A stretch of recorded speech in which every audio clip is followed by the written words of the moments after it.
much better than the bottom. So much better. Our next guest, he is going to join us live here on our big broadcast.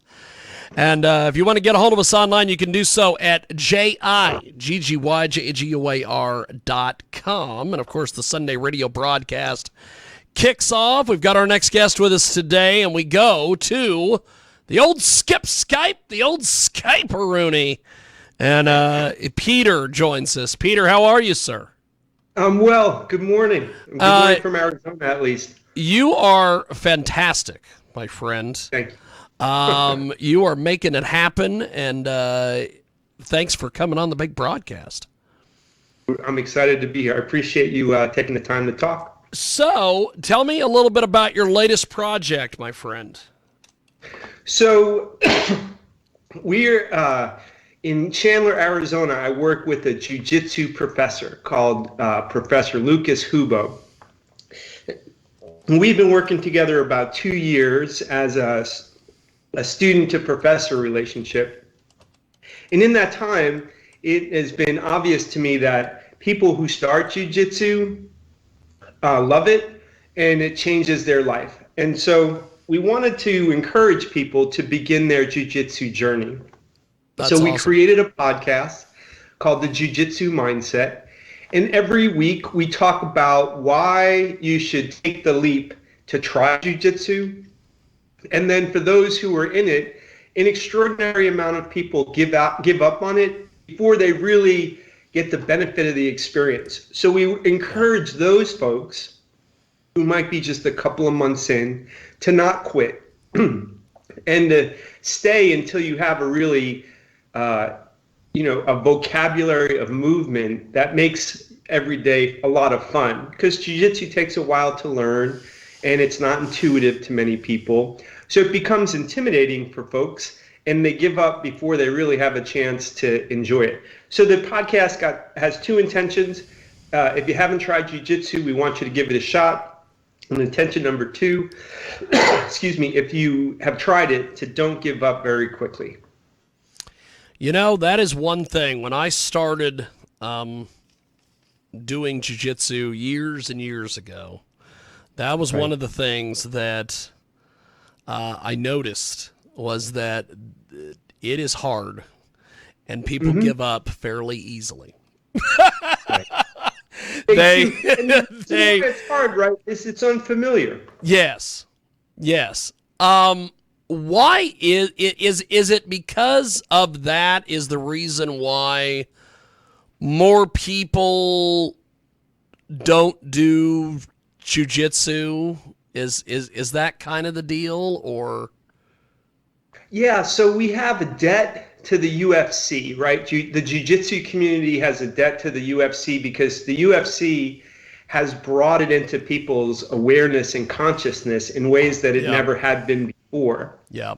However, now people associate, that type of interaction between people, that sort of violence, as what jiu-jitsu is. And so people are reticent to try it because they're afraid they're going to get hurt, and they think it's going to be less safe than it in fact is. So if you're a kid and you play football, I promise you're at a lot more risk to get hurt in football than you are in jiu-jitsu. Yes. And then if you're an adult, I'm about to be 52, when you play a weekend basketball league, you have a lot more concern about tearing your ACL than you do, at a jiu-jitsu school. So people are hesitant to try it because they're afraid they're going to get hurt is my primary reason. And then the reason why people quit so quickly is that unless you're a wrestler, and when you roll with someone who is a wrestler, that they just pick this up so quickly because they're used to that physical relationship between people. Yes. Right? So if you haven't been a wrestler, grappling is really an unusual experience for you. And it takes some time before your body understands like where the leverage is, where your balance is. Why am I so easily swept, or and that lack of understanding about why am I not good at this, as opposed to a patience that says, if I just sort of put pennies in the jar, a year from now, I'm going to have a lot more money in that jar. I'm going to have a lot more movements under my belt than you will in the first couple of weeks. So if you're athletic, you're used to picking things up quick. You get frustrated, like, why am I not picking this up? And then if you're not athletic, you may not understand, like, hey, all things take some time physically. And so they exit just, it's a shame to me, because the people who've been impacted so positively from jiu-jitsu, we believe that number is much, much smaller than it should be. But they get that benefit because they hung in, they stayed with it. That is one thing. And I think also part of the part of the reason why I think a lot of people give up on jiu-jitsu, right. Basic jiu-jitsu only has like 4 or 5 belts. And right. Yes. I know one of the problems that I've had locally with the local karate people is right. They've got a belt for everything. They've got a black and gold belt. They've right. got a pink belt. They've got a black with a silver stripe. They got all these belts. Right. And jiu-jitsu has a blue belt, a brown belt, right. Maybe a red belt, and a black belt. Right. And to get a blue belt, you got to be in this thing and committed for several years before you're even going to get a sniff at a blue belt. I couldn't agree more. Like for us, right, the white belts, it's no less than a year on account. Now there may be some person who comes in with extraordinary gifts that the professor decides it's earlier than that. But I couldn't agree more. It's if you need that external validation that says, you know what, I need something that says to the world, I'm better than I was. And there's nothing wrong with that. Like, I totally get that. But if that's something that keeps you there week to week or month to month, then it's frustrating. And from a business perspective, those karate schools, that external reinforcement of you got a new stripe, you got a new belt color, keeps people engaged in a way that so the mentality of like, hey, I'm committed to something that I can sort of feel my progression, and that is the thing that you get attached to, more than, hey, somebody came and put the next gold star on my my chart. Yeah. And I think, frankly, it attracts a different group of people because, the community that forms and the slow, march and progress, those guys stay. And so I feel like it attracts people with a certain type of values and a certain type of work ethic that makes the community very magical in my mind. Yes. So why did you start doing jiu-jitsu? Well, it's ironic. I wanted to do jiu-jitsu as an activity that my son, who's a teenager, I thought we could do together. And so we go down to class, and it's very evident in the first month this isn't for him. And it's equally evident in the first month that it's for me. Yeah. And so he kind of exits the program, and then I stayed. And so I'm a beginner as an older person relative to the other people in my school. But I'm really committed to this as my physical activity. So I've been an athlete throughout my life, and I spent a long time. My latest love before this was CrossFit. And what I loved the most about CrossFit was the community of people. I mean, it was a great way to train, but it attracted very like-minded folks. Yeah. However, although there's lots of older people that do CrossFit happily, jiu-jitsu for me, if we just look at it as exercise, there's lots of other benefits, but as exercise, the ways that I move in jiu-jitsu are the ways that I want to move until I die. I want to be able to get up, turn, twist, not think about where my body is in space. And so there's not a lot of activities you can do. If you go lift weights, you're usually moving weights in very specific patterns and repetitively. Yeah. When you roll with somebody on the mats, you're moving, in whatever is natural to the moment.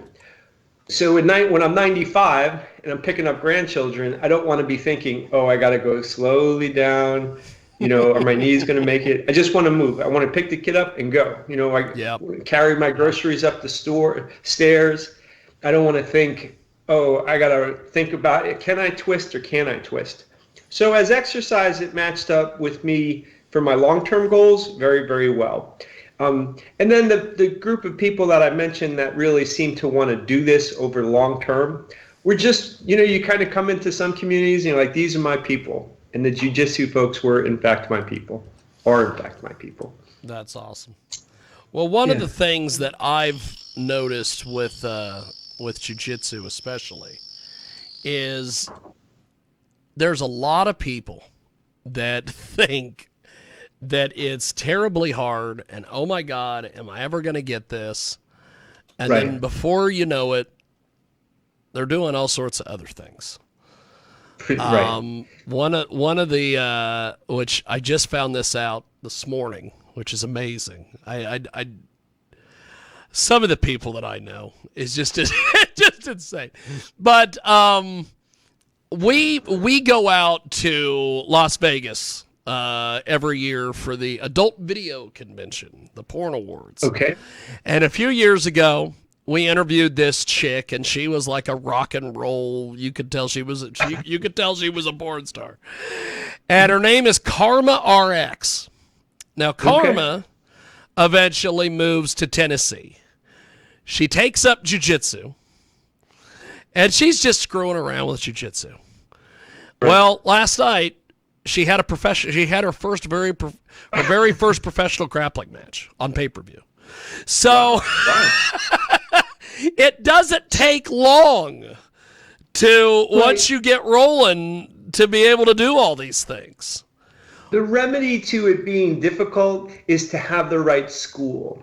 My professor creates a culture of sort of patience and teaching in our school. Yes. And so if you walk into a place and they're like, all right, welcome to the jungle, and they're just tapping you out, you're, and that's the way nobody's going to like that, because even the person a couple of months in versus the person on the first day, that's not a fair fight. And it doesn't, so when you go to explore your jiu-jitsu journey, you have to go and sit in on a class and see how the professor creates the culture for the group. Yes. Is it like one in which, hey, we want to submit people as quick as possible? Or is it a teaching culture where we go, hey, you guys who've been here longer, it's your responsibility.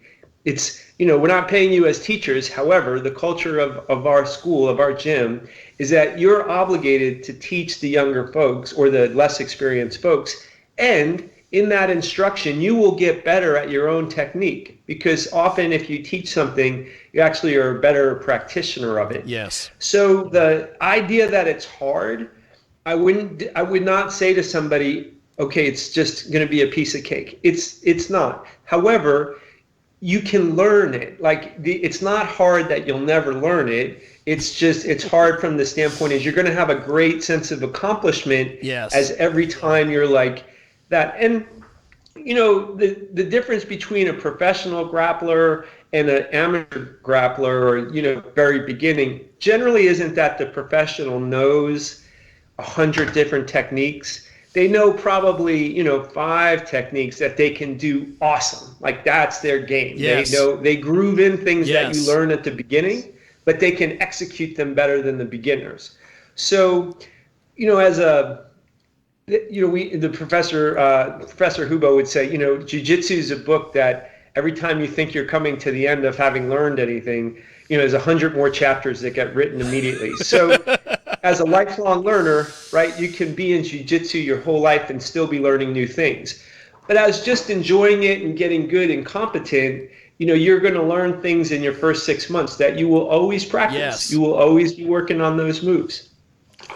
And you'll know, right, if you make it to a year, which we hope everybody does, and you think of yourself on day 1, that the you at day 365 could whoop the person on day, the person you were on day 1. That's right. And then just extrapolate that out, however many years. Well, you really have hit on something here, my friend. This is fantastic. How do we get the podcast? How often do you guys release episodes? Give us all the details on this. Well, thank you. So the podcast is called the Jiu Jitsu Mindset, and it's all the places you listen to your podcast now, so it won't be hard to find. My name is Peter Deely, and my professor is Professor Lucas Hubo, and you'll see our names and our pictures on the little icon and we generally record every Friday, and I do my best to get that out, over the course of the weekend. We're at the beginning of this journey. We're maybe 2.5 months into it, so we've got about 10, episodes, and we're going to go back and forth between interviewing interesting people and just talking he and I. So it's a format that will have some variety to it, and we're excited about that. And then we put with it, we're working with a Brazilian coffee company. There's a local family called Peugeot, awesome. And they have a farm down in Brazil, and they bring those beans up here to Arizona, roast them. And so we have a coffee line called Submission Coffee, and that's going to be the way we're going to try to support this project of ours. So I have a company called A Well-Run Life, and on that website you can find it. And if you type in submissioncoffee.com, you would come to our coffee project. So our goal is not to become multimillionaires through the podcast, but there's expenses that are associated with it, so we want to offset those with this coffee project. And we have a commitment to each other, the professor and I, that we're going to do this for a really long time. So we hope that you guys will come give a listen. And then if you have questions, it's easy to find us, to ask us, what are your concerns about either starting or continuing. So we're happy to help with that, and that's our mission. We think that jiu-jitsu is for everybody, and so we want folks to make that decision after they've give it a shot for quite a while. That's awesome. Well, I definitely want to have you back because you are amazing, my friend. That's very kind. Thank you. Just the whole thing I think is great, and I guess I will talk to you soon. Before we let you go, how do people get the podcast? Yeah, so we have found most people on Spotify are they listen on Spotify more than they listen any place else. So if you're a Spotify consumer, please go find us on Spotify. And then second to Spotify is Apple Podcasts. That seems to be the other place that people find us that best. Now I let you off the hook because I didn't ask any questions about your jiu-jitsu journey, and you sound like you might be years ahead of me in this. So next time we talk, I definitely want to have you back so we can do that. Yeah, let's do that. I definitely want to do that because that would be an interesting discussion about all the various people and all the various people that I've ran into over the years with this whole thing. I would be fascinated to learn about those stories. Yes. Well, follow up with me. Let's do another one of these. And I know I've got you coming on with, I think, Dan Perkins at some stage of the game.